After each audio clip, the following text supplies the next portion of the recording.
एक समय की बात है। एक गांव में एक बुद्धिमान व्यक्ति रहता था जिसका नाम राम था। राम एक समझदार और अनुभवी व्यक्ति था जो अपने जीवन को सरलता और संयम में व्यतीत किया करता था।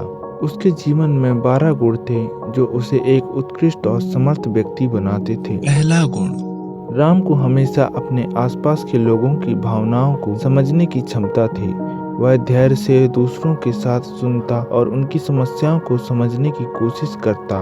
उसकी संवेदनशीलता ने उसे दूसरों की मदद करने और सामाजिक संबंधों को मजबूत करने में सहायक बनाया। दूसरा गुण, नियमितता। राम ने हमेशा अपने दैनिक कार्यों को एक नियमित अनुसूची के अनुसार आयोजित किया। वह अपने काम को समय पर पूरा करने के लिए संग्रहित रहता था, जिससे उसकी जीवन शैली को संगठित और प्रभावी बनाया जा सकता था। तीसरा गुण, संयम। राम ने अपनी इंद्रियों को संयमित रखा, जिससे उसका मन शांत और स्थिर रहता। वह धैर्य से अपने विचारों और कार्यों को नियंत्रित करता और विचारशील निर्णय लेता था। चौथा गुण, कर्तव्य निष्ठा। राम ने हमेशा अपने कर्तव्यों का पालन किया और अपने काम को पूरा करने के लिए प्रतिबद्ध रहा। उसने अपने प्रत्येक कार्य को प्राथमिकता दी और अपने लक्ष्य की दिशा में प्रयास किया। पांचवा गुण, समाधान। राम ने हमेशा समस्याओं का समाधान खोजने के लिए समर्थ रूप से काम किया। उसने समस्याओं को विचार करने के लिए धैर्य और संवेदनशीलता दिखाई, जो उसे समस्याओं के सही समाधान तक पहुंचाने में मदद करता। छठवां गुण, सहयोग और सम्मान। राम ने हमेशा दूसरों के साथ सहयोग किया और उनके साथ नेतृत्व में निष्ठा दिखाई। उसका सहयोग और सम्मान उसे समाज में महत्वपूर्ण बनाता और उसके सम्मान की दृष्टि में उच्चता को प्राप्त किया। सातवां गुण, शिक्षा प्रदाता। राम ने हमेशा अपना ज्ञान और अनुभव दूसरों के साथ साझा किया और उन्हें सीखने के लिए प्रेरित किया।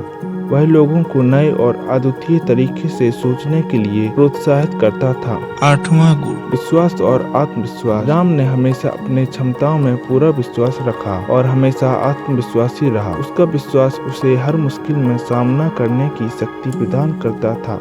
नौवां गुण, साहसिकता। राम ने हमेशा नई चुनौतियों का सामना किया और उन्हें उत्साह से स्वीकार किया। उसका साहस उसे नई ऊंचाइयों को छूने की प्रेरणा देता था। दसवां गुण, सहनशीलता। राम की सहनशीलता ने उसे हर परिस्थिति में बल दिया और उसकी मजबूती को बढ़ाया। उसका समाधानशील मनोबल उसे हर कठिनाई को पार करने की क्षमता प्रदान करता था। 11वां गुण, समर्पण। राम ने अपने काम को समर्पित किया और अपने लक्ष्यों को प्राप्त करने के लिए समर्पित रहा। उसकी समर्पणशीलता उसे अपने सपनों को साकार करने में सहायक होती थी। 12वां गुण, दयालुता। राम की दयालुता और सहानुभूति उसे दूसरों के प्रति संवेदनशील और उदार बनाती थी। वह हमेशा दूसरों की मदद करने के लिए तैयार रहा और उनकी मुश्किलें साझा की। उसकी दयालुता उसे दूसरों के साथ अच्छे संबंध बनाए रखने में मदद करती थी। दोस्तों, इस प्रकार राम ने अपने जीवन में 12 गुण स्थापित किए और खुद को एक बुद्धिमान, सफल और सहायक व्यक्ति बनाया। उसकी कहानी हमें यह सिखाती है कि सही दिशा, सही निर्णय और सही मार्ग के साथ हम भविष्य में किसी भी मुश्किल का सामना कर सकते हैं और अपने लक्ष्यों को प्राप्त कर सकते हैं। अगर आपको वीडियो पसंद आया तो वीडियो को एक लाइक और चैनल को सब्सक्राइब करना मत भूलिए। धन्यवाद।